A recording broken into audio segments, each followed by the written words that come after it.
Okay, thank you very much. Thank you very much. बहुत अच्छा गीत गाया. That was beautiful. प्रभु सबको Very आशीष करे. nice. Praise Yeah, God.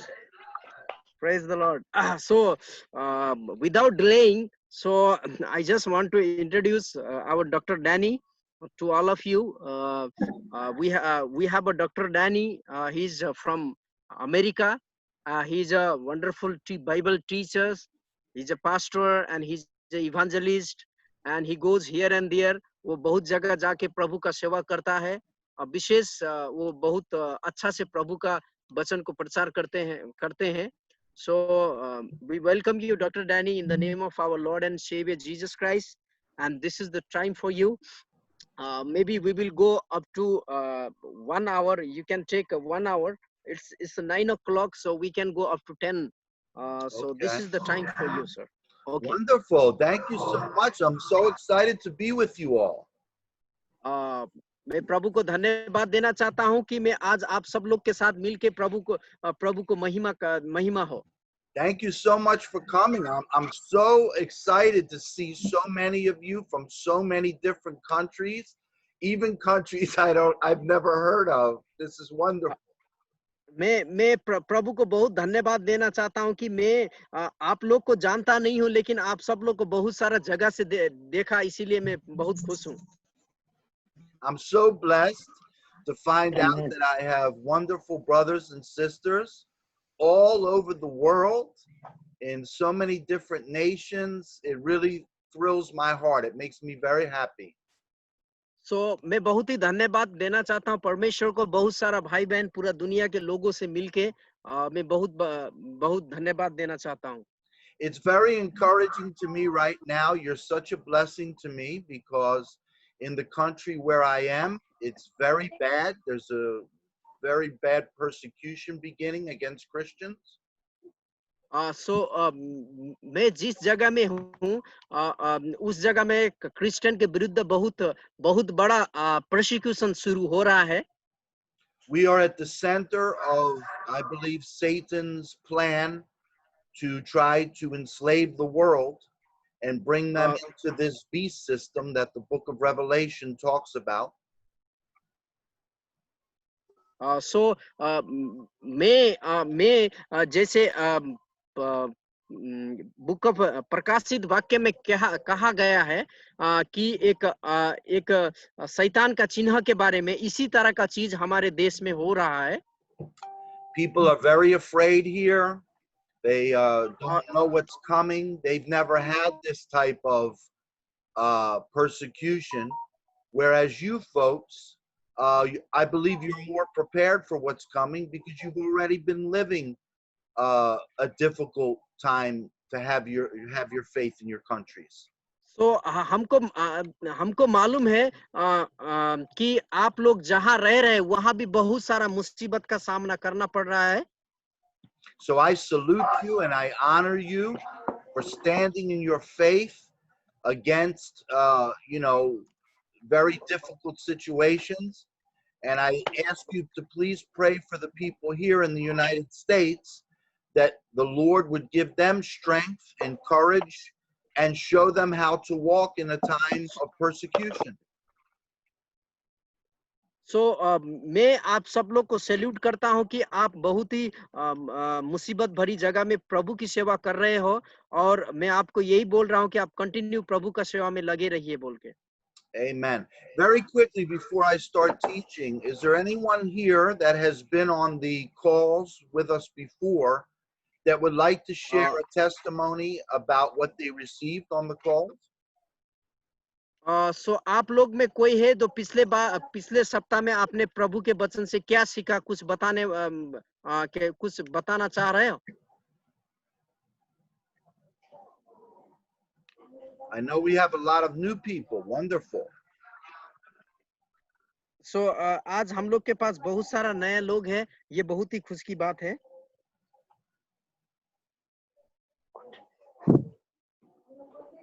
Do we have any people that were here before, or are these all new people, Brother Sagar? Yeah, we have the people. Okay. All right, well, praise the Lord. We'll move on. Listen, what I want to do is Brother Sagar and I are working on having one of my books translated into the Nepalese language, I believe. I don't know about the other folks represented on the call now. They may speak different languages. क्या बोलते हैं अब pastor और हम एक किताब हम लोग पब्लिश करने का सोच रहे हैं जो किताब आसिम भाई ट्रांसलेट कर रहे हैं सो वो उस किताब को हम क्या बोलते हैं ये शेयर का क्या वो किताब को पब्लिश करके शेयर करना चाहते हैं. But hopefully next month we'll be able to provide the books for Pastor Sagar in the Nepalese language for the people that are there. The other pastors, if you're interested in books for your language, please let Brother Sagar know. I'm going to leave that with Brother Sagar to manage for me, if that's okay, brother. Actually हम लोग का अभी जो किताब है हम लोग नेपाली में उसको सीनियर प्रेयर गॉस्पल उसको हम नेपाली में अभी ट्रांसलेट कर रहे हैं. उसी किताब को हम इन हिंदी लैंग्वेज में भी ट्रांसलेट करेंगे. यदि आप में से कोई इंटरेस्ट है तो आप हमको मैसेज कर सकते हैं कि हम आधा आप आधा हम करके ट्रांसलेट करें ताकि जल्दी खत्म हो जाए. Amen. So what I'd like to do, Pastor Sagar asked me to begin to make this more of an organized study. So what I'd like to do is start this in the form of a Bible school now, and I'll be teaching from this book, The Sinner's Prayer Gospel. सो हम actually मैंने पिछले बार pastor Danny से बोला है कि आप एक क्या बोलते हैं सीरियल वाइज टीचिंग दो. सीरियल बाय टीचिंग देने से हम हर सप्ताह आके हम लोग सीख सकते हैं. क्योंकि पिछले बार इससे पिछले बार पास्टर दानी ने दो बातें मुझे बहुत पसंद आया. Let me share the small what I learn for last 2 session. The first one पहला जब पास्टर दानी ने हमें सिखाया था लीडरशिप के बारे में. सो लीडरशिप के बारे में ये सीखा था कि सर्वेंट लीडरशिप कैसा होना है. देखिए अभी का लीडरशिप हमारा लीडरशिप ये पिरामिड होता है ना, ऐसा होता है चर्च का. ये रोमन कैथोलिक का जो पिरामिड होता है, रोमन कैथोलिक सबसे ऊपर रहता है, बाकी विश्वासी सबसे नीचे रहता है. लेकिन हमारा लीडरशिप उल्टा रहना चाहिए. हमारे लोग ऊपर रहना चाहिए, हम लोग नीचे रहना चाहिए. एक लीडरशिप का क्वालिटी इससे सच में मेरे दिल में बहुत ही हमारे दिल में मेरे दिल को बहुत छुआ. हम लोग पास्टर बोल के सबसे ऊपर सोचते हैं, बाकी लोगों को तो आदमी नहीं गनते हैं. लेकिन हम लोग कुछ नहीं है. सबसे बेटर है वो लोग जो हमारे विश्वासी लोग हमारे लिए इंपॉर्टेंट. हम लोग नीचे होना है. पिरामिड देखा है सबने, पिरामिड ऐसे होता है. सो लीडरशिप हमेशा उल्टा रहना चाहिए. हम लोग लीडरशिप ऊपर रहते हैं. सो ये पहला चीज मैंने सीखा. दूसरा चीज क्रिश्चियन के बारे में. पहले के क्रिश्चियन लोगों को क्यों क्रिश्चियन बोलते थे? क्योंकि वो लोग प्रभु यीशु का पीछा करते थे. जैसा प्रभु यीशु करता था ऐसे करते थे, इसीलिए वो लोग क्रिश्चियन कहलाए. लेकिन आज हम लोग क्या है, जैसे समाज बोलता है ऐसे करते हैं, जैसे प्रभु बोलता है ऐसे हम लोग नहीं करते हैं. सो अभी का क्रिश्चियनिटी उस समय का क्रिश्चियनिटी बहुत डिफरेंट है. लोग हमको क्रिश्चियन बोल के क्यों जलते हैं? क्योंकि हम लोग प्रभु यीशु के अनुसार नहीं चलते हैं. सो दिस ये 2 प्रकार का टीचिंग है जो मुझे बहुत ही अच्छा लगा. इसीलिए मैं डैनी से बोला कि आप एक काम करो, सीरियल वाइज टीचिंग दो, ताकि every week every Saturday everybody we will come together and we will learn something from the word of God. Yes. Amen. This is so important what Brother Sagar is sharing, because at this time, what is going on in the world, we have to be following the true Christ, the true gospel, and the true teaching from the word of God. अब देखिए अभी दुनिया में जो कुछ हो रहा है, ये दुनिया को देखते हुए हम लोग बाइबल का सही शिक्षा हासिल करने की जरूरत है और सही दिशा में जाने की जरूरत है.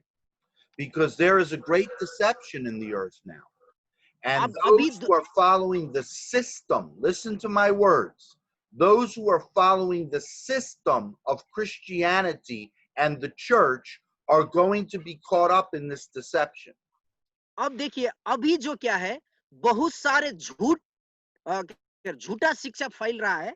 झूठा शिक्षा में एक और दूसरा चीज है कि एक और दूसरा चीज है कि ये हमारा संस्कृति ये संस्कृति ज्यादा फैल रही है। प्रभु का वचन से हमारा संस्कृति ज्यादा फैल रही है। Now, follow my words, follow what I say. The system of Christianity, called the church, is set up like the pyramid of the world. अब देखिए, जो हमारे कलेसिया के तौर तरीका है, जो कलेसिया का हमारा सिस्टम है, वो ऐसा पिरामिड की तरह ऊपर हुआ है। This is how Satan has been deceiving the people for almost 2,000 years. He's put the name of Christ on an institution modeled after the world. अब देखिए, ये अभी से नहीं, जब से यीशु मसीह आया तब से ही ये चर्च का अपना संस्कृति पहला नंबर हो गया, लेकिन प्रभु दूसरा नंबर में हो गया। लेकिन ये पहले से ये एक प्रकार का ये संस्कृति हमारे बीच में चलते आया है। हम लोग चर्च को महत्वपूर्ण देते हैं, हाँ, चर्च संगठन को महत्वपूर्ण देते हैं, लेकिन प्रभु उसका वचन को नहीं देते हैं। And he has taught the people of the world that this is the system and the institution that Jesus Christ created. So हम लोग अब sorry doctor, Satan and the evil spirits have taught the world that this system of Christianity and the church is what Jesus created. अब देखिए, शैतान ने आज लोगों को भरमा दिया है। जो रिलीजियस इंस्टीट्यूट, वो धार्मिक संस्था जो चर्च है, वो चर्च प्रभु यीशु ने क्या चर्च का सिस्टम प्रभु यीशु ने शुरू किया है बोल के लोगों को भरमा रहा है, बहुत किस्म का चर्च में संस्कृति को लाके। Persecution is a very difficult thing.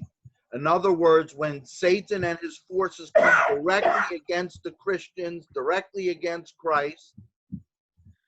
तो देखिए, अब ये जो हमारे भी जो सतावट है, ये बहुत ही बुरा चीज है। सतावट बहुत ही बुरा चीज इसीलिए है क्योंकि सतावट के कारण बहुत सारा कलीसिया तकलीफ में, मुसीबत में है। But as difficult as that is, we know the sides. The lines are clearly drawn. People on this side are for Christ. People on this side are against Christ. अब देखिए, इससे भी बड़ी बात यह है, आज लोग दो भाग में विभाजित हैं। प्रभु को पीछा करने वाले लोग एक साइड में है, प्रभु को पीछा ना करने वाले लोग दो साइड में हैं। So even though that's difficult to be persecuted, at least we know we're walking in the truth. हो सकता है हम लोग सतावट में भी हो, लेकिन हम सतावट में भी रह के हमको मालूम चलना चाहिए कि जो हम जिसका पीछा कर रहे हैं वो सत्य का हम लोग पीछा कर रहे हैं बोल के। What is more dangerous, what is more deceptive is when Satan mixes things together and makes things not so clear through a false system and institution called Christianity or the church.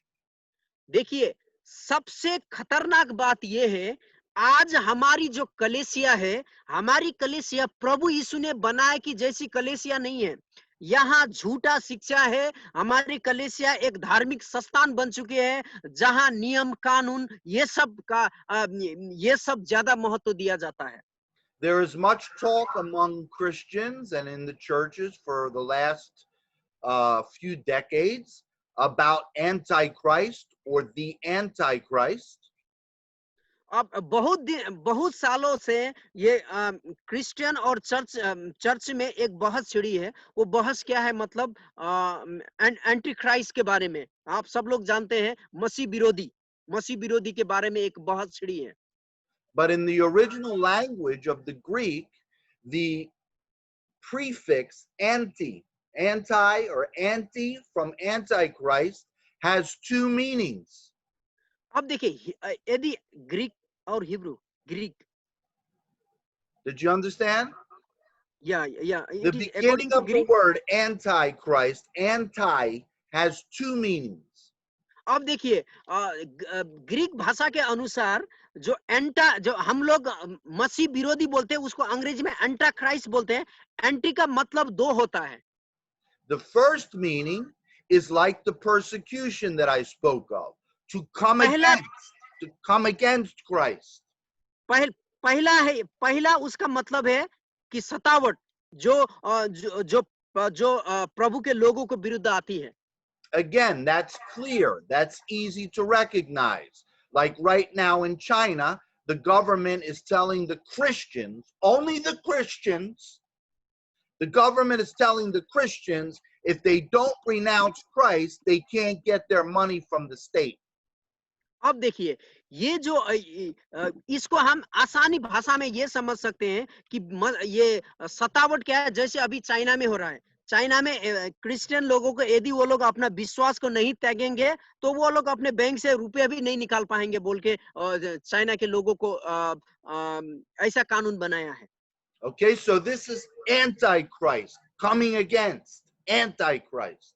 इसका मतलब ये है कि ये anti Christ है। ये लोगों के लोगों के विरुद्ध में खड़ा होने वाला, मसीह लोगों के विरुद्ध में खड़ा होने वाला। This is terrible, but it's easy to recognize. So the Christians are not deceived by this, they're only persecuted by this. तो अब देखिए यहाँ क्या होता है, ये क्रिश्चियन यहाँ क्या होता है, मसीह लोगों को सताया जाता है। वो जबरदस्ती मसीह लोग को सताया जाता है। They can see the difference between truth and error very clearly. यहाँ देखिए यहाँ ये भाग में ये जो सतावट में हम अच्छाई और बुराई को अच्छी तरह देख सकते हैं। There's a second definition of anti. अब एंटी का दूसरा मीनिंग ये है। The second definition is more deceptive, is trickier. The second definition of anti is to look like, is to copy, is to mimic. अब देखिए दूसरा anti का दूसरा मीनिंग है कि उसी के तरह दिखना, झूठ जो लोगों को भड़काना, उसको बोलते हैं एंटी। उसका दूसरा meaning To pretend to be something, to pretend to represent something, but you are not really that thing.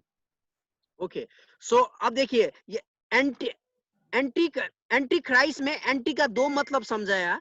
एक एंटी का मतलब है कि मसीह लोगों के विरुद्ध सतावट है, जिसको हम देख सकते हैं, जिसको सही और गलत हम छुटा सकते हैं। उसका दूसरा मीनिंग है मसीह के तरह देखना, मसीह के तरह मसीह होने जैसा ही नाटक करना, लेकिन वो वास्तव में मसीह नहीं है। Most Christians in the world, and especially where you are in your part of the world, understand the first antichrist very well. अब देखिए आज हम इंडिया और नेपाल में हम एंटाक्राइस्ट का पहला मीनिंग को समझ सकते हैं। उसका एंटाक्राइस्ट का पहला मीनिंग क्या है? सतावट है। वो सतावट को हम लोग समझ सकते हैं। You know what it means when the government, when the other religions, when the sinners come against your faith and hate you for your faith and persecute you for your faith. You can see that clearly. अब आप ये सतावट का आप देख सकते हो, जब लोग हमारे विरुद्ध में चढ़ते हैं, जो हमारा सरकार हमारे विरुद्ध में कोई काम करती है, उसको हम समझ सकते हैं। इसका एंटी का पहला अर्थ को हम समझ सकते हैं। But the second one is not so easy to recognize. It's much more deceptive. लेकिन इसका दूसरा अर्थ है, उसको हम समझ नहीं सकते हैं। ये बहुत बड़ा झूठ है जो हमको सच्चा लगता है। So as negative as it seems for what is going on in my part of the world now, it's actually making it clearer for real believers in Christ to see who is truly for Christ and who is truly against Christ. अब देखिए ये अभी हम इनके दुनिया में मानो कि इनके देश में ये बात अभी ये लोग को मालूम चल रहा है, कौन सच में यीशु के लिए है, कौन सच में यीशु के विरुद्ध में है। From the time I was a child, I grew up in this culture with this mixture. Okay, this church thing. You didn't really know clearly who was for Christ and who was not for Christ because there was no persecution directly against Christ. अब देखिए ये जैसे जानी बोल रहे हैं, ये छोटे से ऐसी चर्च में ये बड़े हैं जिस चर्च में कौन यीशु के लिए खड़ा होता है, कौन यीशु के विरुद्ध में खड़ा होता है, इनको मालूम नहीं था। अब इसका मतलब है इनको ये दूसरा ये एंटी क्राइस्ट का दूसरा मीनिंग मालूम नहीं था। So many people here, even Christian leaders and pastors and churches, have believed that they have been following Christ and the Word of God because they go to a church that says it's Christian, they pray to Jesus as a Christian, but yet the teachings are not Christian. अब देखिए बहुत सारे मसीह leader लोग हैं, मसीह वक्ता लोग, वो लोग अपने आप को क्रिश्चियन मानते हैं क्योंकि वो चर्च जाते हैं, प्रचार करते हैं, लेकिन उनका प्रचार, उनकी जीवन मसीह प्रभु यीशु के तरह नहीं है। The teachings are still based on the pyramid of the world. और उनका अभी जो टीचिंग है ये पिरामिड के तरह ऊंचा, पिरामिड के तरह है। सबसे पहले वही लोग हैं। There's the deception. So we're going to read ये scripture today. We're going to read a scripture where Jesus talks about this. ये एक झूठ के समान है क्योंकि लीडर सबसे ऊपर, बाकी सब लोग नीचे। हम लोग इसके बारे में अभी परमेश्वर का वचन से पढ़ेंगे। If someone has a Bible and they can go to the New Testament, the first book of the New Testament, the book of Matthew. किसी के पास बाइबल है तो पढ़ दीजिए पास्टर सिमोन, मती रती सुसमाचार। Matthew chapter 24. मती की किताब उसका 24 अध्याय, verses 3 through 13. Matthew 24 verses 3 through 13. मत्ती का किताब उसका 24 अध्याय 3 से लेके 33 तक। If 3 to someone can 33. read that. 3 to 33. 3 to 3 to 13 13 1 3 या 3 से लेके 13 तक। पास्टर जी पढ़िए तो।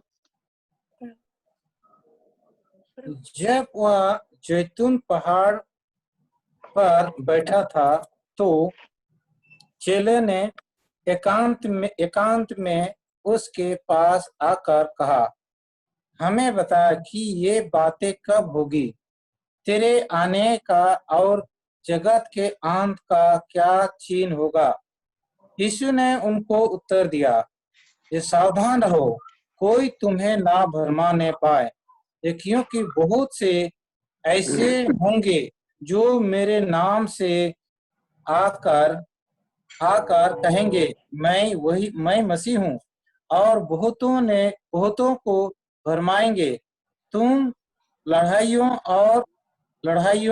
की चर्चा सुनोगे तो घबरा ना जाना, क्योंकि इनका होना अवश्य है, परंतु उस समय अंत ना होगा, क्योंकि जाति पर जाति और राज पर राज चढ़ाई करेंगे और जगह जगह अकाल पड़ेंगे और भूकंप होंगे।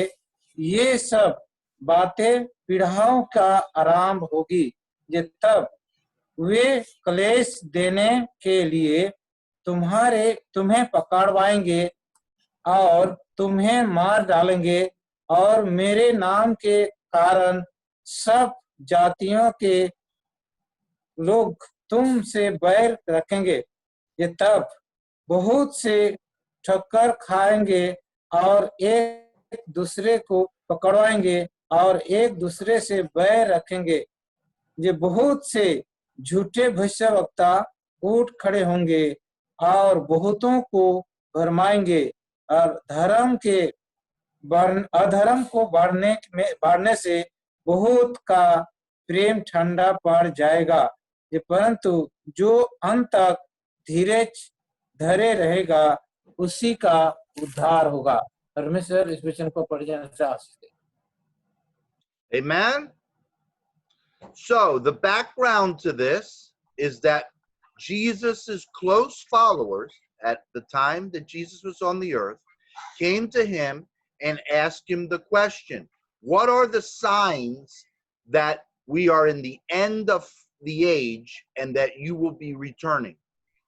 अब देखिए इस पैसेज का सारांश ये है कि यीशु के चेले लोग यीशु के पास आके बोलते हैं, प्रभु आपका दूसरा आगमन का चिन्ह क्या क्या होगा बोल के। We see many signs that Jesus points out in his answer here. और इस प्रश्न का जवाब देने के लिए यीशु ने बहुत सारे चीजों को यहाँ बताया, हम पाते हैं। And many Bible teachers and churches and pastors over the years have focused on many of these signs, looking for these signs, talking about these signs.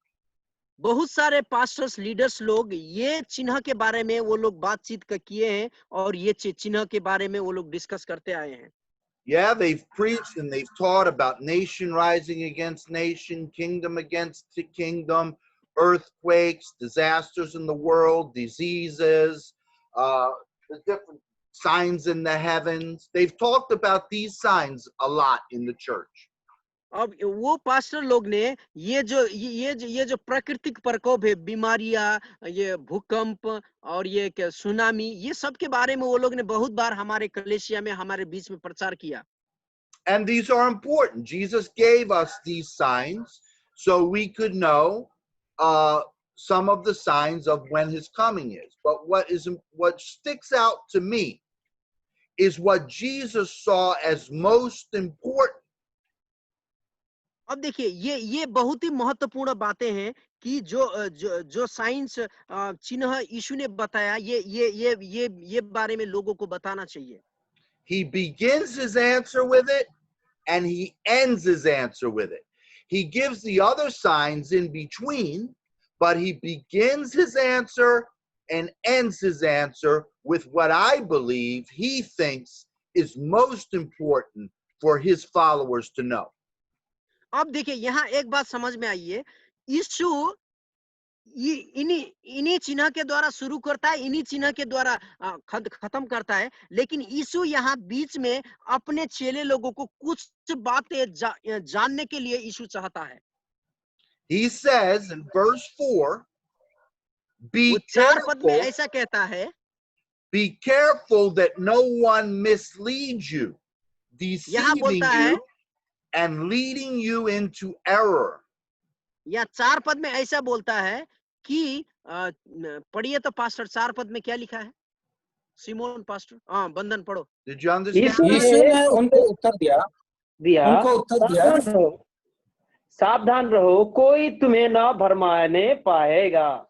हाँ, सावधान रहो कोई तुम्हें भरमाने ना पाएगा। ये Now listen, look at the signs that Jesus gives: earthquakes, pestilences, wars. I mean, these are terrible things, but yet Jesus doesn't start with those things because to him, that's not what's most important for them to know. अब यहाँ देखिए, सबसे समझने की बात यह है कि यीशु कहता है कि वहाँ लड़ाइयाँ होगी, वहाँ क्या बोलते प्रकृति प्रकोप आएंगे, लेकिन यीशु ये बातों से शुरू नहीं करता। यीशु अपने चेलों को सबसे महत्वपूर्ण बातें, ये बातें जानने के लिए चाहता है कि यहाँ पर 4 पद में जो लिखा है कि तुम्हें कोई भरमाने ना पाए। He starts with what he believes is the most dangerous thing. And the most dangerous thing is deception. Deception coming to the believers as false teachings and false doctrines. अब देखिए, यीशु सबसे महत्वपूर्ण बातें अपने चेलों को बोल रहा है कि झूठा शिक्षा के बारे में, मीन्स झूठा शिक्षा जो मसीह लोगों को भड़काता है, जो मसीह लोगों को बीच में आने वाला चीजों है, उस चीजों को यहाँ यीशु अपने चेलों को बोल रहा है कि तुम्हें कोई भरमाने ना पाए बोल के। He says, be careful that no one misleads you, deceives you, or brings you into error. अब यहाँ प्रभु बोलता है कि चौकन्ना रहो कि तुम्हें कोई भरमाने ना पाए। अगर कोई तुम्हें भरमाता है तो तुम्हें परमेश्वर से अलग करेगा। ये बातें यीशु सिखाना चाह रहा है। Well, you say, how will the Christians go into error? How, I mean, it'll be so easy that people are coming with different religions, different beliefs, or they're coming against Christ. How will they go into error?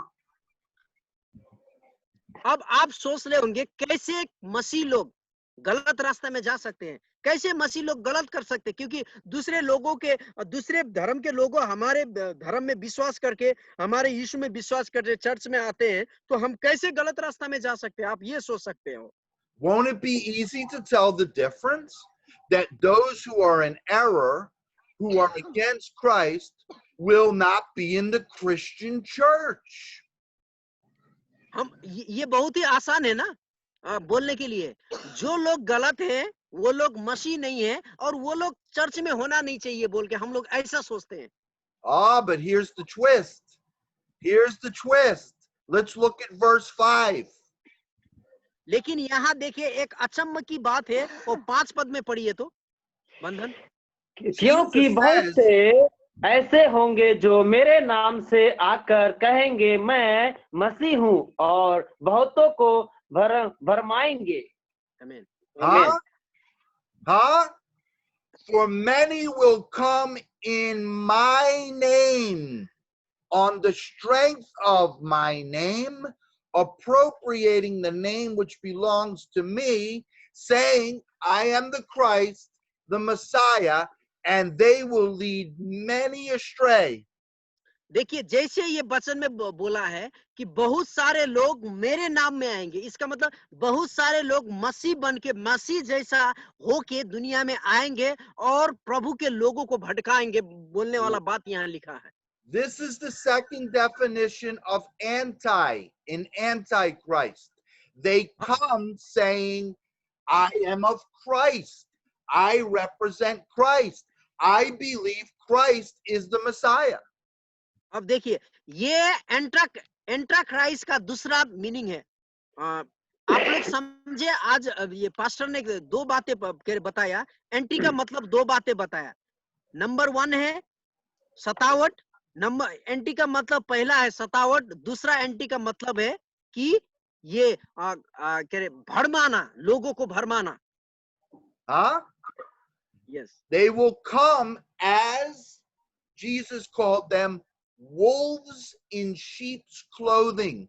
On the outside, they say, I am Christian. I believe in Christ. I represent Christ's church. Did you get that? Yeah. So वो लोग आएंगे कि मैं प्रभु का चेला हूँ, मैं एक चर्च को रिप्रेजेंट करता हूँ, मैं एक अच्छा चेला हूँ बोल के वो लोग भेड़ क्या बोलते हैं, भेड़ का चमड़ा पहन के आएंगे। भेड़ियों के भेड़िया हैं लेकिन वो भेड़ के जैसा भेष पहन के आएंगे। Yet Jesus says, by doing this, by coming and saying, I represent Christ, I believe in Christ, I'm teaching for Christ, this is the way they will lead the believers into error. अब देखिए यही इसी वजह से ये लोग बोलेंगे मैं तो मसीह का सच्चा चेला हूँ, मसीह का सच्चा भक्त हूँ बोल के विश्वासी को गलत शिक्षा देके गलत रास्ता में ले जाके प्रभु से अलग करेंगे। यही बातें प्रभु बताना चाहता है। How will they do that? ये कैसे वो लोग कर पाएंगे ये सब चीजें? Let's go to another scripture. आइए हम दूसरा वचन में जाएंगे। Can someone look at 1 Timothy chapter 4, पहला तिमोथी verses 1 and 2. पहला Timothy chapter 4 verse 1 and 2. 1 Timothy chapter 4, verses 1 and 2. 1 and 2 देखियो, पहला तिमोथी chapter 4 verse 1 and 2 मैं स्क्रीन में भी दे दिया, देख सकते हैं आप लोग।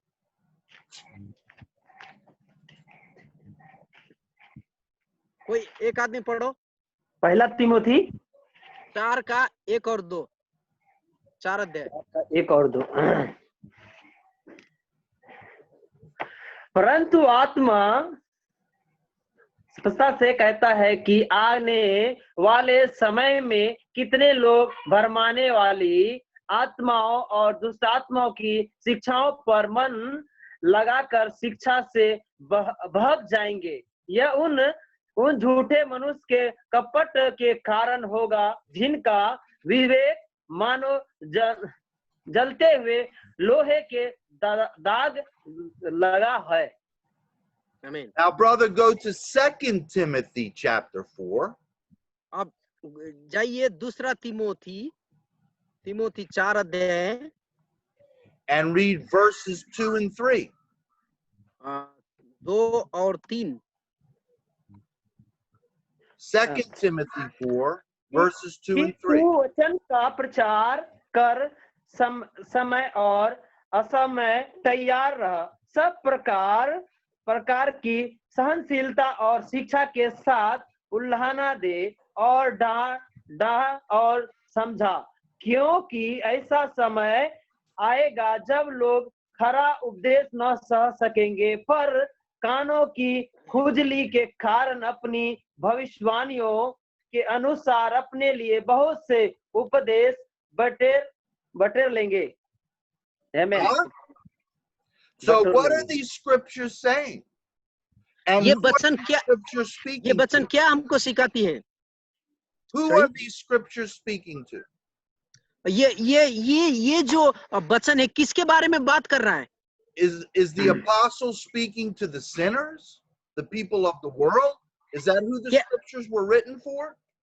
क्या इसमें प्रेरित पत्रुस क्या ये पापी लोगों के बारे में बात कर रहा है, दुष्ट लोगों के बारे में बात कर रहा है? No, these letters of Paul were not put in the newspaper. They were not for the worldly people. These letters were sent to the ecclesia, to the assemblies of Christ.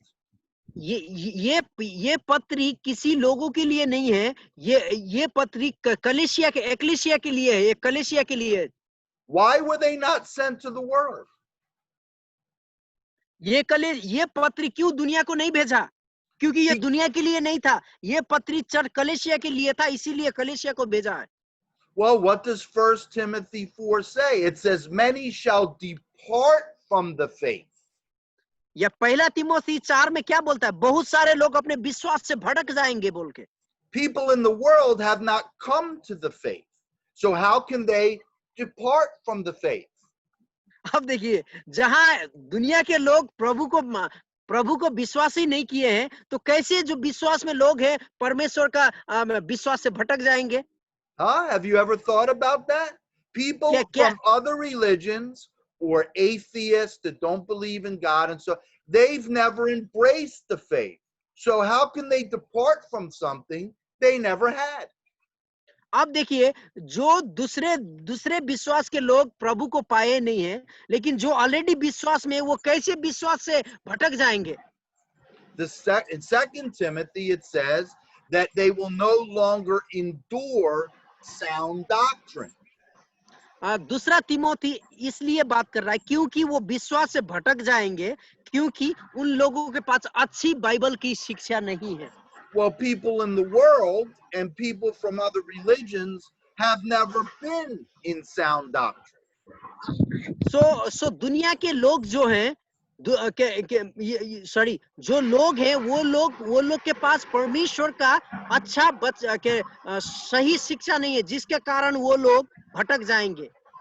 You see? So why would they not any longer be able to endure something they never had to begin with?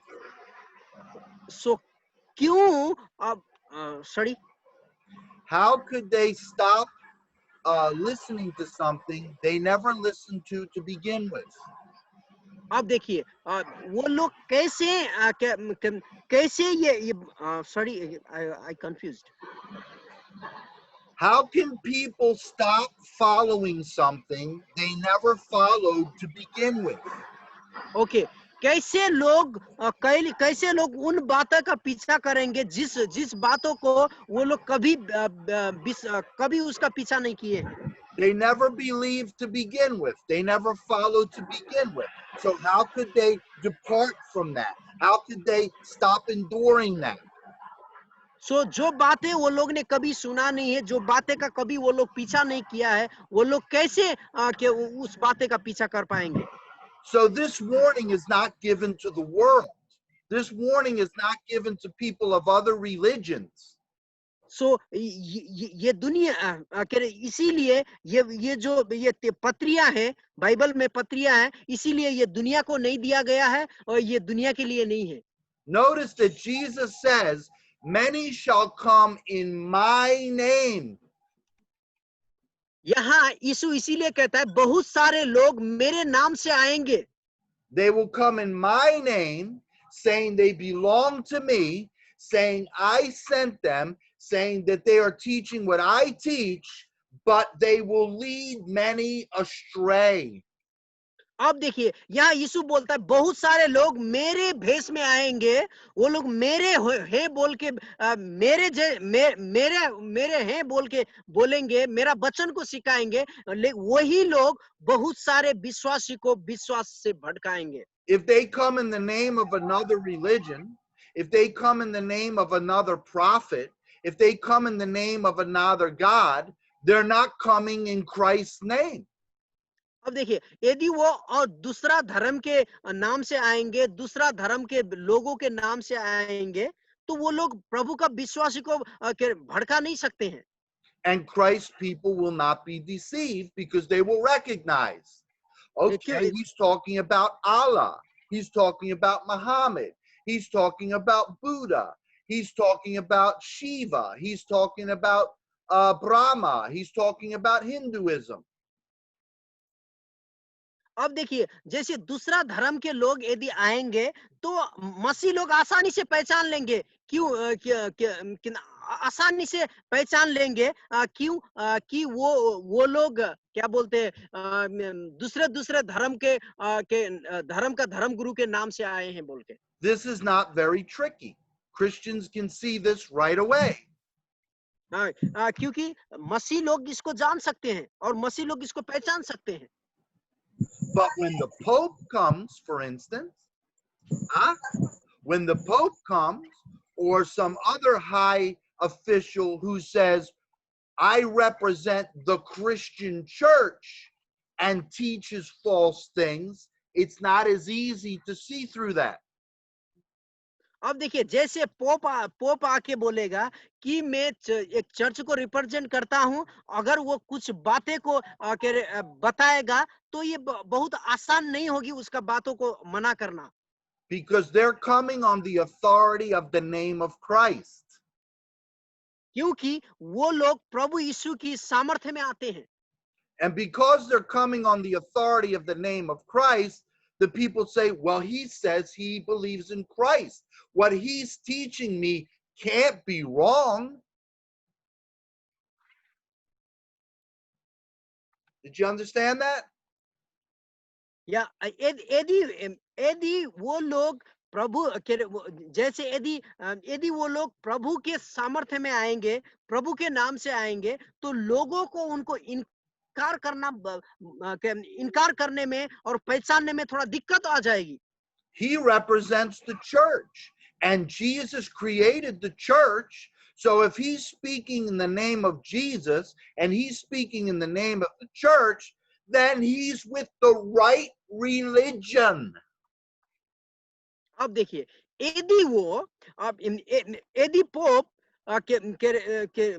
यदि pope church के नाम से कुछ बोलता है, क्योंकि church को प्रभु ने बनाया है। यदि चर्च को प्रभु ने बनाया है, तो यदि वो चर्च के बारे में कोई गलत शिक्षा देता है तो लोग उसमें आसानी से पढ़ सकते हैं। Yet Jesus says they will come in his name but not teach the truth of Christ.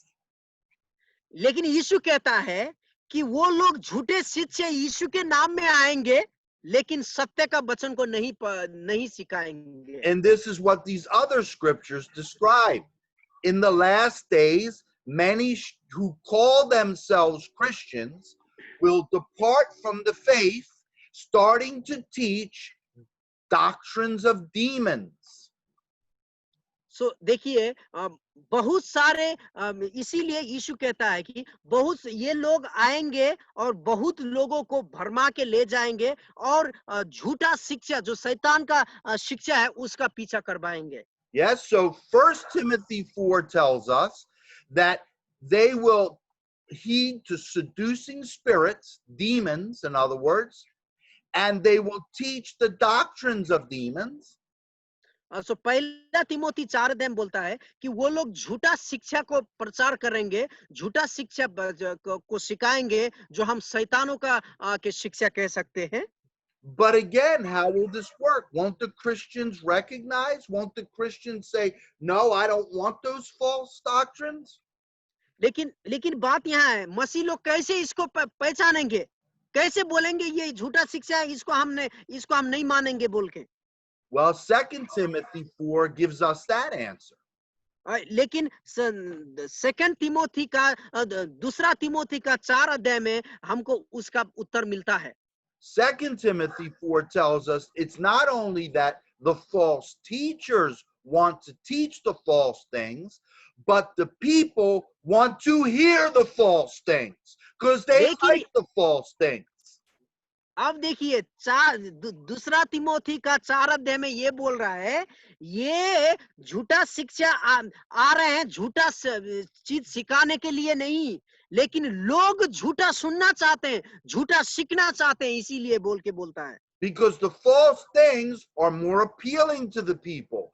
The false things are more comfortable for the people's flesh. The false things make it easier to live in this world. देखिए झूठा शिक्षा लोगों को पचाने में आसान रहती है, झूठा शिक्षा वो लोगों को सीखने में आसान रहती है, झूठा शिक्षा में वो लोग को आजादी मिलती है, इसीलिए लोग झूठा शिक्षा का पीछा दौड़ते हैं. It's a perfect combination. Perfect combination. अब यहाँ देखिए ये बहुत ही अच्छा दोनों का मिलन है, झूठा शिक्षा और झूठा सुनने वाले लोग. Yeah, Satan's teachers love to teach the false things, and fake carnal Christians like to hear the false things. अब देखिए शैतान का शिक्षक जो है झूठा शिक्षा सिखाने में वो लोग अच्छा मानते हैं, लेकिन ये झूठा क्रिश्चियन लोग है झूठा शिक्षा को ग्रहण करने में ये लोग अच्छा मानते हैं. And they can all play the game of the fake Christian religion, the fake Christian church. They can all play it together. Yeah, can you please repeat? My net was a little slow that time. Did you understand that, brother? Yeah, can you please repeat it? My net was cut. Say it again. Can you please repeat it? I can't hear you. Should I say it again? Yeah. Please say it again. The teachers who come from Satan, who like to teach the false things, and the people who are fleshly and carnal and want to hear the false things can play this game together. This game of Christian religion, this game of church, the whole thing. अब देखिए जो लोग झूठा शिक्षा सिखाने वाले लोग और वो लोग जो झूठा शिक्षा पसंद करने वाले लोगों का एक बहुत अच्छा समागम है. सो ये दोनों मिलके पूरा ये जो क्रिश्चियंस ये धर्म है इस क्रिश्चियंस जो धर्म को एक क्या बोलते हैं एक संसारिक जैसा वो लोग बना देते हैं. And Jesus explains this at the end of his answer in Matthew chapter 24 in verses 11 and 12. So इस बातों का उत्तर यीशु मत्ती का किताब उसका 24 अध्याय का 25 पद में ऐसा देता है. Can someone read that again? Matthew 24 verses 11 and 12. Oh sorry, मत्ती का किताब उसका 24 अध्याय का 11 और 12 पद.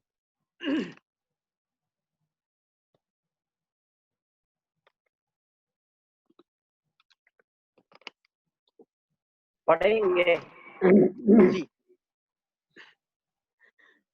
पढ़ेंगे. हाँ पढ़ो. भविष्यवक्ता उठ खड़े होंगे और बहुतों को भरमाएंगे. अधर्म के बढ़ने से बहुतों का प्रेम ढा ठंड ठंड पड़ जाएगा। Yeah. So we see the same thing here in Jesus's words as we see in the words of the Apostle Paul. अब देखिए जिस ये हमको जो यीशु के समय में जो चीज यीशु के समय में है वो चीज अपोस्टल के समय में भी था, We प्रेरितों see के the समय में two भी था। sides of one coin. One coin, two sides. अब यहाँ देखिए यहाँ देखिए एक चीज है दो तरफ। The first side, Jesus says, is that many false prophets will rise up and will deceive people and lead many people into error. अब पहला इसका पहलू ये है कि बहुत सारे झूठा शिक्षा आएंगे, झूठा चीजें को प्रचार करके बहुत सारे विश्वासी को भरमाएंगे। The second side of the coin tells us why the people are able to be led into error. अब देखिए दूसरा इसका पहलू ये बताता है कि क्यों लोग झूठा शिक्षा के को पसंद करते हैं। Jesus says the love of many shall grow cold. The great body of people who call themselves Christians shall grow cold because of all the lawlessness and iniquity that's going on in the earth.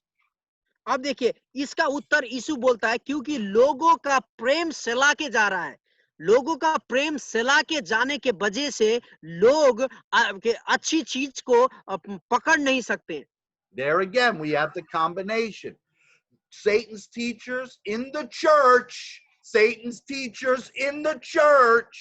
teaching the false demonic stuff, and the people in the church wanting to hear nice things, worldly things, come together. Perfect combination for deception. अभी देखिए यहाँ जो झूठा शिक्षा लोग हैं, झूठा शिक्षा के चर्च में प्रचार करने के लिए प्रचार करते हैं, लेकिन चर्च के लोग झूठा शिक्षा को सुनने में वो लोग बहुत उतावले हैं, क्योंकि झूठा शिक्षा में बहुत सारा छूट मिलता है। बहुत सारा छूट मिलने के कारण ये दोनों का समागम बहुत बढ़िया है। So Jesus warned us 2,000 years ago. The Holy Spirit through the Apostle Paul warned us 2,000 years ago about this. अब देखिए यीशु ने 2000 साल पहले ये बातें के बारे में हमें चेतावनी दी थी that in the last days this phenomenon would occur. अब देखिए अंतिम समय में ये घटना घटेगी बोल के यीशु ने बताया। Why is this important for us to understand, especially as Christian leaders and pastors? अब देखिए हम मसीह अगुआ होने के नाते इसको क्यों हमको समझना जरूरी है। Because first we have to make sure that we are believing the true word of God and preaching the true word of God. पहला चीज हमको ये निश्चित करना है, हम लोग सच्चा परमेश्वर का वचन पढ़ते हैं और सच्चा परमेश्वर का वचन का प्रचार करते हैं। We have to make sure that we are not part of this false system, this false game, this false satanic institution that's pretending to be from Christ. हम लोग को ये निश्चित करना है कि हम ये झूठा शिक्षा का भाग नहीं है, जो झूठा जो झूठा शिक्षा कलीसिया में देता है, हमको ये सुनिश्चित करने की जरूरत है। And secondly, we need to understand where people are at, the way people are thinking, and what the devil is doing in the world and how he's doing it. अब दूसरा चीज हमें ये समझना है कि लोग क्या कर रहे हैं, लोग क्या सोच रहे हैं, दुनिया में क्या चीज हो रहा है, लोग किस चीज को पसंद कर रहे हैं, ये बातें समझने की जरूरत है। Otherwise, we can miss the mark in our ministry. We're missing the mark. अगर ऐसा नहीं करते हैं तो हम सेवा कर रहे हैं, तो सेवा करने में हम सेवा का अपना इनाम खो देंगे। You know that it is possible to love Christ, to want to serve Christ, but learn false doctrines and learn the false institution of Christ, and even though you love Christ, you're teaching Satan stuff. अब देखिए, sorry, Pastor, can you once again repeat it? Did you understand that? No? No, I didn't get it. Let me repeat it. Yeah. It is possible in your heart to want to serve Christ. You love Christ. But in your head, you've learned from men the doctrines of demons and the practices of the false church.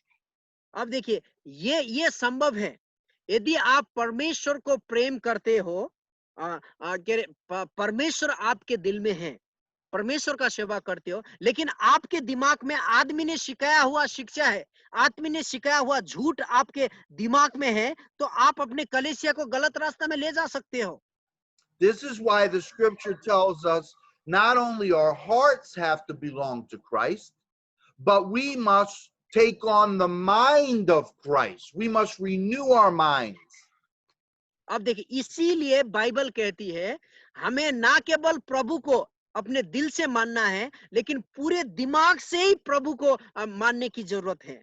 There are many well-meaning ministers of Christ who really love him, but don't realize they've been taught the ways of religion by the evil spirits, masquerading as Christian teaching.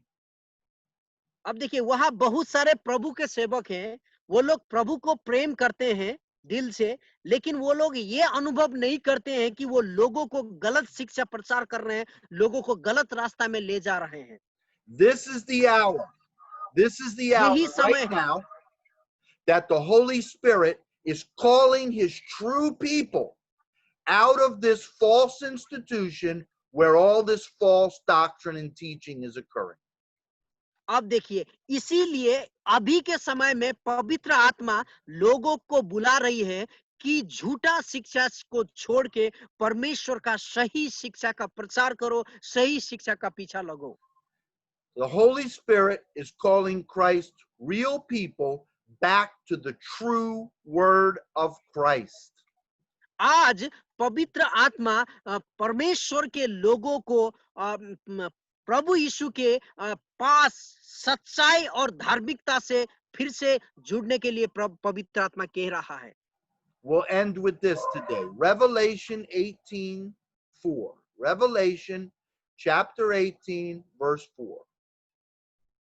Can someone read आज that? हम इससे खत्म करेंगे। Revelation 18:4. प्रकाशित वाक्य 18 का 4। प्रकाशित वाक्य 18 का 4 निकालो तो। Someone can read that? कोई पढ़ सकते हो? 18 का 4। फिर मैंने स्वर्ग से एक और शब्द सुना, हे मेरे लोगों, ये उसमें से निकाल आओ कि तुम उसके पापों में भागी ना हो और उसकी विपत्तियों में से कोई तुम पर आ ना पड़े। Amen. So what is the angel talking about? Who is the angel talking about? Mystery Babylon. अब देखिए, यहाँ स्वर्गदूत किस चीज के बारे में बात कर रहा है? The angel is talking about this false religious system, remember, the Bible is written to Christians. He's talking about this false Christian religious system that is in unity with the world and its wickedness. अब देखिए, यहाँ जो ये वचन में क्या बोल स्वर्गदूत एक ये अधर्म के बारे में बता रहा है। Come out of her. Who is she? अब ये बोल रहा है कि वहां से निकल आओ, तो वो कौन है जहां से निकल आओ बोल के ये क्या स्वर्गदूत बता रहा है। Revelation 17 tells us about a whore who rides the beast. The whore represents the religious system, the false church, the false bride of Christ, and the beast represents Satan and his worldly system. अब देखिए प्रकाशित वाक्य 17 अध्याय में वहां दो चीज पाते हैं हम। एक है व्यभिचार और दूसरा है बिस्ट ऑफ, क्या बोलते बिस्ट, जानवर के बारे में पाते हैं ना। एक दो बातें के बातें हैं। सो ये जो ये व्यभिचार जो है, ये व्यभिचार क्या है, मतलब ये can you please explain the whore once again. The whore in Revelation 17, the prophet saw a whorish woman, and she had a cup in her hands. And in the cup in her hands was full of witchcraft and evil to deceive the nations. Also was full of the blood of Christians. And she was drunk with this cup. And she was riding the beast. Yeah. So what is the meaning of the horse and the beast? What is the meaning of what? Whore and beast. Oh, I'm sorry. Whore is harlot, prostitute. Okay. You understand that? Prostitute? Yeah. Harlot? Yeah. Whorish woman. Okay. Beast is what people are calling the Antichrist. The beast is Satan and his deception of pretending to be Christ on the earth through the world system. अब देखिए, जो हम प्रकाशित वाक्य 17 अध्याय में हमको मिलता है ना, वहां एक औरत है जो व्यभिचार करती है और वो जानवर के ऊपर आती है बोल के हम लोग मिलता है। सो वहां औरत का मतलब है एक क्या बोलते हैं, वो जो व्यभिचारी औरत का मतलब है कलेशिया कह रहे, और उसका ये सॉरी कलेशिया नहीं, जो कह रहे व्यभिचारी औरत, और वहां एक जानवर के बारे में है। जानवर का मतलब है शैतान, जो ये दुनिया जो लोगों को भरमाती है। So this is like an evil marriage, this combination, this mixture of false Christian religion with evil satanic rule and worship of the devil in the world. अब देखिए, ये जो प्रकाशित वाक्य में जो बात किया है, वो जो लेडी, वो क्या बोलते हैं, औरत और एक जानवर के बारे में, ये अभी झूठा कलेशिया और क्या बोलते हैं, ये शैतान के बारे में, शैतान का एक मिलन जैसा है। So this false bride, this whore, this false bride of Christ comes saying, I am of Christ, but the doctrine and practice is of Satan. अब देखिए ये जो बाइबल में यहाँ क्या बोलते, जो औरत है, ये क्या एक क्या बोलते व्यभिचारी स्त्री है। ये स्त्री जो है, can you please explain, I didn't get. Yeah. So this is what the angel is saying to come out of. Come out of this false mixture.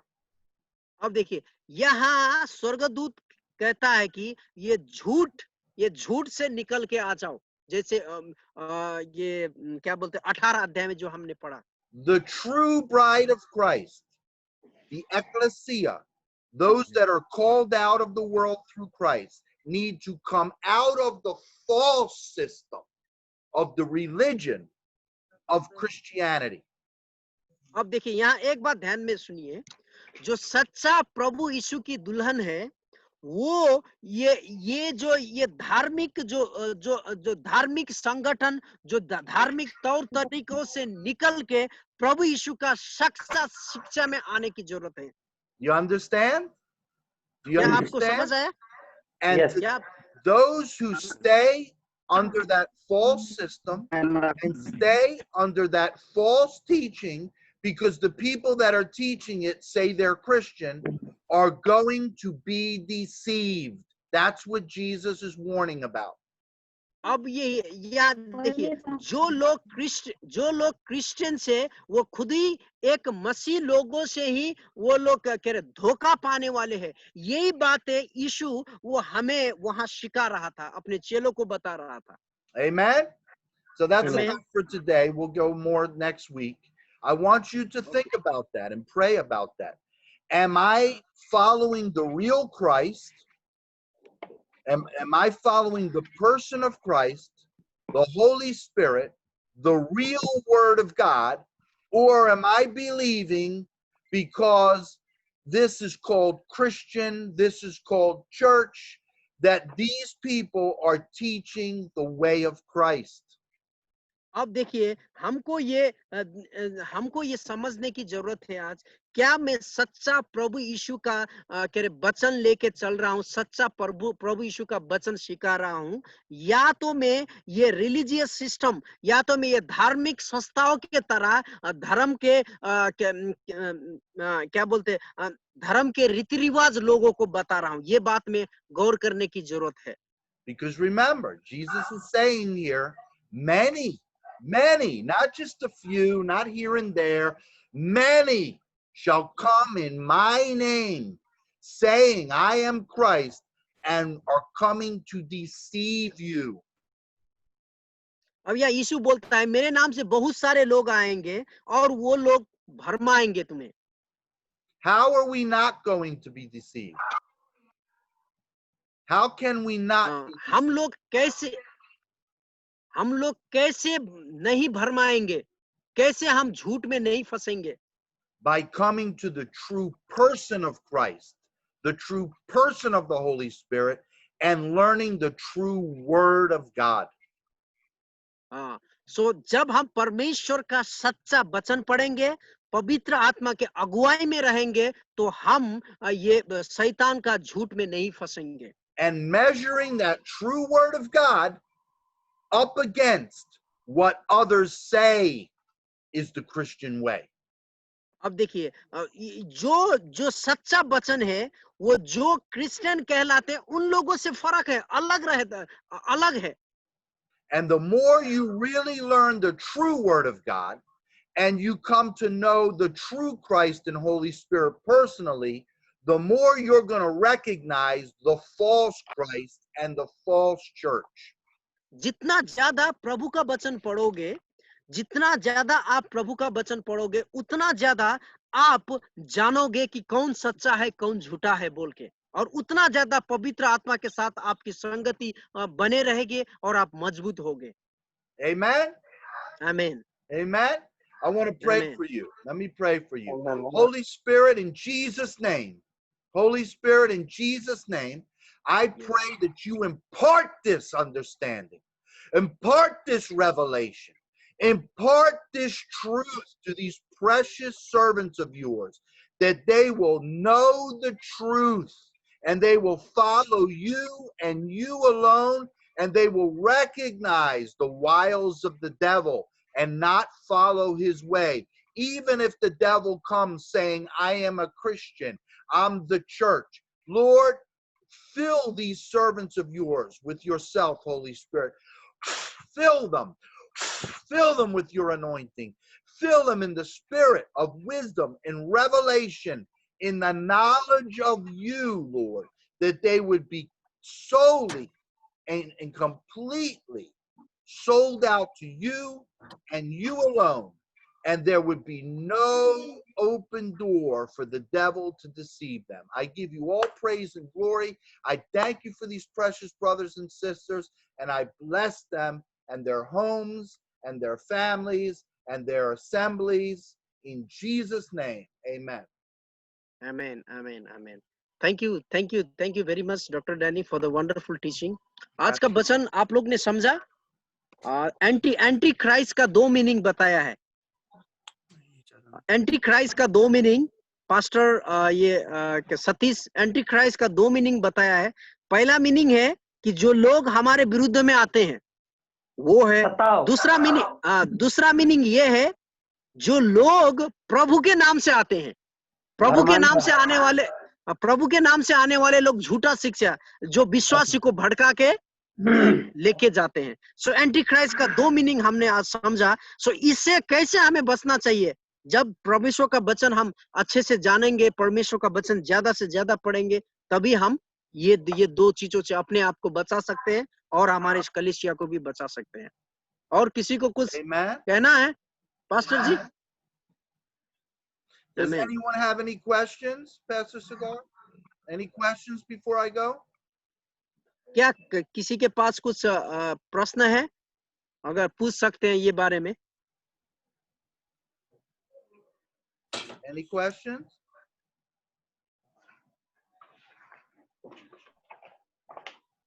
किसी के पास कुछ क्वेश्चन है तो पूछ सकते हैं। I think we have one brother from Himachal, brother Binod. Are you there? Yes, sir. Yes, sir. Okay, glad to have you in our this Bible study. So this brother Binod, he is from Himachal Pradesh. It is a hill station of North India. Wow. Hill God station. bless you, brother. He is working in a very remote area. So I just came to know through him by Facebook only. So I asked him to join our meeting. Bless Okay, you, brother. Yeah. किसी के पास या बताइए। परमेश्वर का धन्यवाद करते हैं, काफी कुछ सीखने को मिला है कि इस तरह से हमने झूठे शिक्षकों से बचना है, और पास्टर जी का बहुत बहुत धन्यवाद करते हैं कि इन्होंने बहुत अच्छे से हमें टीच किया कि किस प्रकार से हमने झूठे शिक्षकों को पहचानना है और हमने कैसे झूठी शिक्षा से बचना है। Thank you so much. Thank you so much. You're welcome, Okay, brother. he learn how to save ourselves from the false doctrine and false teaching, and how to save our believers. Amen. Praise the Lord. Hallelujah. So Someone और else? कोई है? हाँ, मेरे पास एक सवाल था। हाँ, please. हाँ, सैमन बोल रहे हैं। हाँ, जैसे कि बहुत सा लोग आते हैं, पास्टर लोग, है ना, तो उसको हम लोग कैसे पहचानेंगे कि झूठा है कि सच्चा है? He's saying nowadays there are so many Bible teachers. How can we recognize he is a true or false? We have to know the word. इसके लिए हमें परमेश्वर का वचन सीखने की जरूरत है। I'll give you an example. वो एक उदाहरण दे रहे हैं। When people go to work for the bank, अगर work in a bank, जब लोग बैंक में काम करने के लिए जाते हैं, they have to learn about counterfeit money. Counterfeit, you know what that means? Fake money. So अगर वो बैंक में काम करने के लिए जाते तो वो लोग को बैंक में बैंक का सिस्टम जानना चाहिए उनको। Do you know how they teach them about this? आपको मालूम है वो कैसे सिखाते हैं बैंक में काम करने कर्मचारी? They don't teach them all the different counterfeit money because there's always new counterfeit money coming. हाँ, सो वो लोग अलग तरीका से उसको सिखाते नहीं है, क्योंकि वहाँ अलग अलग हमेशा अलग चीज होते रहता है। They teach them the real money. वो लोग बैंक में वो लोग को सही पैसा क्या है उसके बारे में सिखाते हैं। You understand? They आपको teach them समझ very well the real money, every aspect of the real money. So bank में जब हम बैंक कर्मचारी को वो लोग सिखाते हैं सच्चा पैसा कौन है और नकली पैसा कौन है, इसके बारे में सिखाते हैं। So if anyone comes with something different than the real money, they recognize it right away. यदि कोई अगर क्या बोलते हैं गलत पैसा लेके जाता है, नकली नोट लेके जाता, तो बैंक वाले जल्दी पकड़ लेते हैं, क्योंकि वो लोग पैसा को कैसे पहचानना है वो सिखाते हैं। वो लोग वो पैसा किस तरह रखना है वो नहीं। So this is the same with the teaching of Christ. We have to know the teaching of Christ from the Word of God so well, that if anybody comes with something different, we can recognize, that's not the Word of Christ. So इसीलिए हमें परमेश्वर का वचन सीखने की जरूरत है। जब हम परमेश्वर का वचन सीखते हैं, यदि कोई परमेश्वर का वचन से गलत बोलता है, तब परमेश्वर का वचन से अलग बोलता है, तो हमें क्या बोलते हैं वो उनको पहचान सकते हैं। We could never learn all the false things that Satan teaches. We would never be able to learn all that. He's always coming up with something new. But if we know the true word, then we won't be deceived. अब देखिए, शैतान जो झूठा शिक्षा है वो हमेशा नया चीज लेके आता है, उनके चीज को हम सीख नहीं सकते हैं। लेकिन हम परमेश्वर का वचन को अच्छे से सीखेंगे तो हम उनको पहचान सकते हैं। Amen. आमीन। Praise the Lord. Anyone else before I go? या और किसी के पास है? Anyone else have a question before I go? Yeah, I think everybody understood. Thank you so much for the wonderful teaching. May All God right, bless brother. you. I love Yeah. you all very much. God bless you. Thank you for taking your time to spend with me. And I bless you, and I look forward to see you next week. Okay? Okay. God bless you Okay. all. Okay. Thank you. Thank you. Bye Okay, bye. आइए हम let's have a small prayer and we will leave. आप क्या बोलते हैं